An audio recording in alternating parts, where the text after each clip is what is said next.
Hello everyone! Welcome to a new video. Today, we're taking a look at 10 anime that you cannot watch in public. But before we start the video, make sure to hit the subscribe button as it really encourages us to make more interesting videos. Number 10. Panty and Stocking with Garter Belt. Even if you're aware that some animes are pervy, this one may not initially set off your lewdness alarm. Sure, the title is Panty and Stocking. But take a look at the art style. It was created to resemble the Powerpuff Girls or Invader Zim. These endearing little characters may be a little obnoxious, but it can't be that bad, right? You gather your parents, turn on the first episode, and are immediately confronted with a level of profanity that rivals South Park. Then the first episode's villain, a giant poo monster, shows up and you realize you made a huge mistake. Number 9. Queen's Blade. 結構似合ってたよ。私にはこの装束が一番です。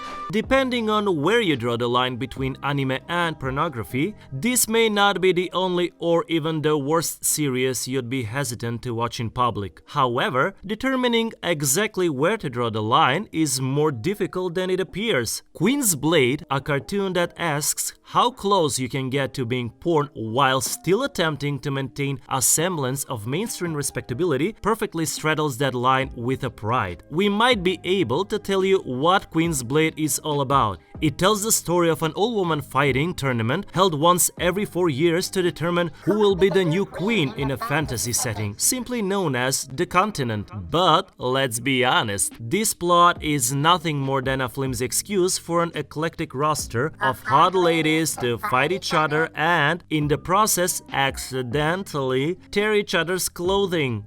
Number 8. Puella Meiji Madoka Magica. 怖いけど、でも。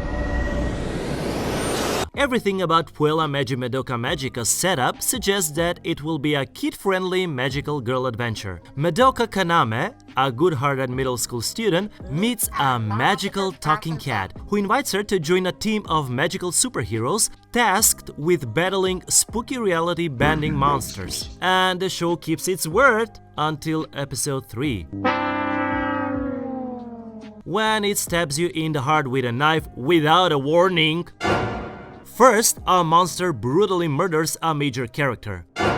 Madoka then discovers that the creatures she and her friends have been slaying are former magical girls, just like herself, and that she too is doomed to become one.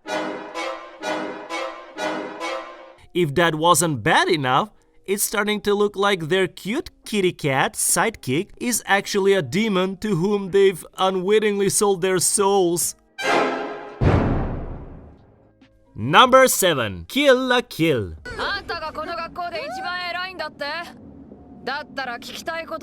Honnoji Academy, a high school where well-behaved students are given magical school uniforms that grant them superpowers, is where the story begins. Ryuko Matoi, a hard-headed and full-mouthed transfer student, quickly runs afoul of Satsuki Kiryuin, the school's mysterious student council president. Satsuki begins dispatching her various superpowered flunkies to teach Matoi a lesson, but our hero then reveals that she has a special weapon, half of a giant pair of scissors that she wields like a sword and uses to defeat her enemies by cutting off their magical clothing and leaving them naked?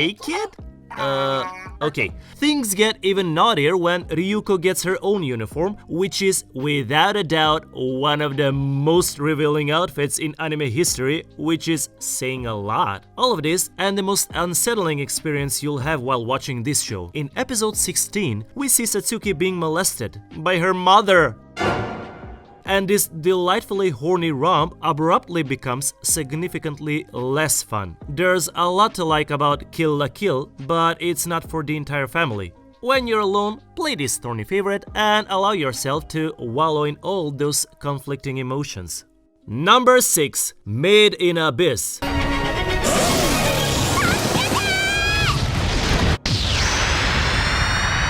When you first start watching Made in Abyss, you might experience an odd dissonance that you can't quite put your finger on. On the one hand, this anime is almost obnoxiously cute, focusing on an endearing friendship between a young girl named Riko and her best friend Rek. Something, on the other hand, is clearly hidden beneath the surface. Everything about the series, from the melancholy music to the title, suggests a darkness that is noticeably absent in the first few episodes. Their adventure begins as exciting YA adventure fiction, but as they delve deeper, these kids run into some real nightmare fuel. By the end, it has developed into a full-fledged horror story.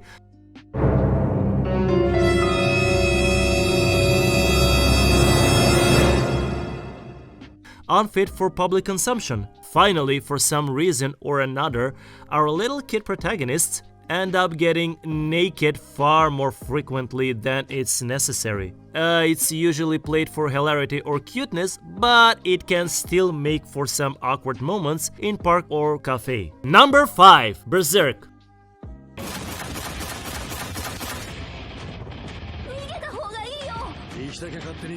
It's difficult to be a long-time anime fan without coming across the name Berserk. It ranks alongside Cowboy Bebop and Neon Genesis Evangelion as a classic of 1990s anime. If you do decide to play it, be aware that the world of Berserk is a harsh one. Guts, our protagonist, was born from the body of a hanged woman, and his life only gets harder from there. Berserk chronicles Guts' time as a member of mercenary group known as the Band of the Hawk, as well as the group's bloody rise to the top, eventually becoming the king's personal guard. Guts develops a romance with Casca, another Hawks member, along the way. But then, in a Game of Thrones style twist, things go horribly wrong for our heroes very quickly. Despite its many positive aspects, Berserk can be difficult to watch at times. Then there's the issue of violence. Quentin Tarantino would be blush at the amount of blood spilled in this cartoon.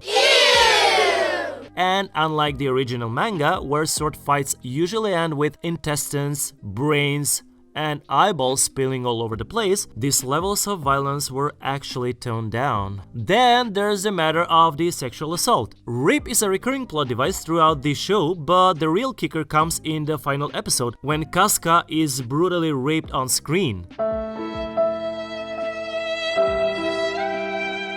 We can't stress enough how distressing this scene is. Please proceed cautiously.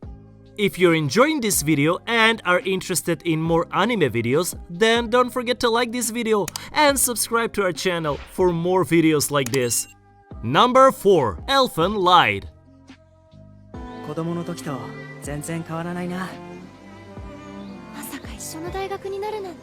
With their violent or sexual content, some shows sneak up on you.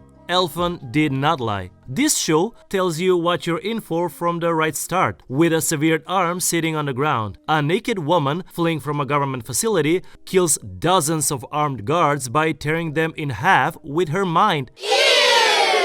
In one of the most shockingly bloody sequences in animation history. It's basically Stranger Things, but with cute parts cuter and dark parts darker. Elfen Lied, on the other hand, tells you what it's all about even before it starts. The opening credits feature nude anime babes mixed with imagery inspired by Gustav Klimt paintings. There is no better metaphor for this show's unique blend of high art philosophy and low-budget B-movie exploitation than this. Number 3. When They Cry.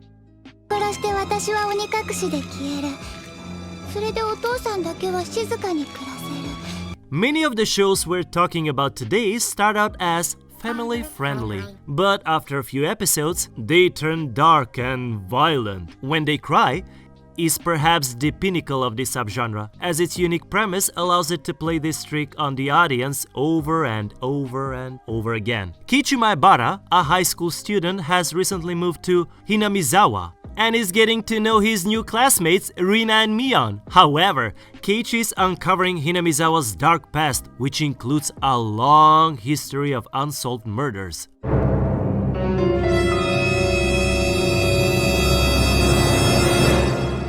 Keiichi begins to suspect Rina or Mion of being involved in these crimes, and he begins to look into it.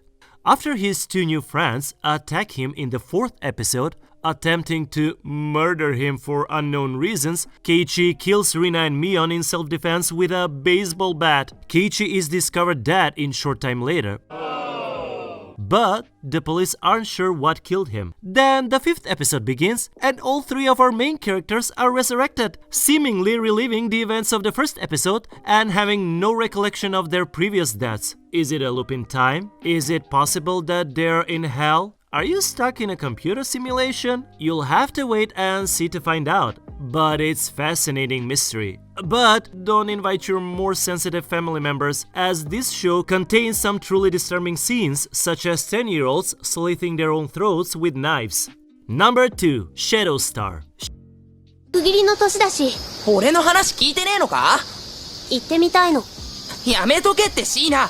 こら！ Shadow Star begins with a story about a pig-tailed every girl named Hoshimaru and her mysterious alien friend. You might be thinking that this sounds a lot like Digimon or Cardcaptor Sakura, where kids and their unlikely companions use their superpowers to save the world. This is entirely intentional. Hoshimaru is adorable. Shina is a happy-go-lucky charmer, and the opening features intentionally childlike drawings of the cast and their alien friends. It's sweet, bright, and has a lot of harmonica in it.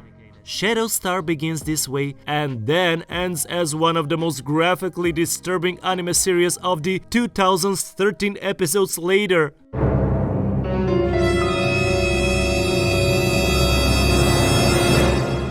Characters are beheaded, impaled, forced to eat maggots, have their severed heads mounted on dolls, and a slew of other gruesome experiences that are far too graphic to describe. In the end, Shadow Star is a show that reveals in the worst things people can do to one another, with its mysterious creatures infusing the mix with brutal violence as frequently as they do with care and consideration. It's disorienting to watch, as scenes of grotesque horror are frequently juxtaposed against scenes of peaceful everyday life, not to mention Shina, whose blue-haired perkiness becomes increasingly discordant as the series progresses. The series' abrupt conclusion only adds to the angst. Shadow Star enchants, horrifies, and then mysteriously ends.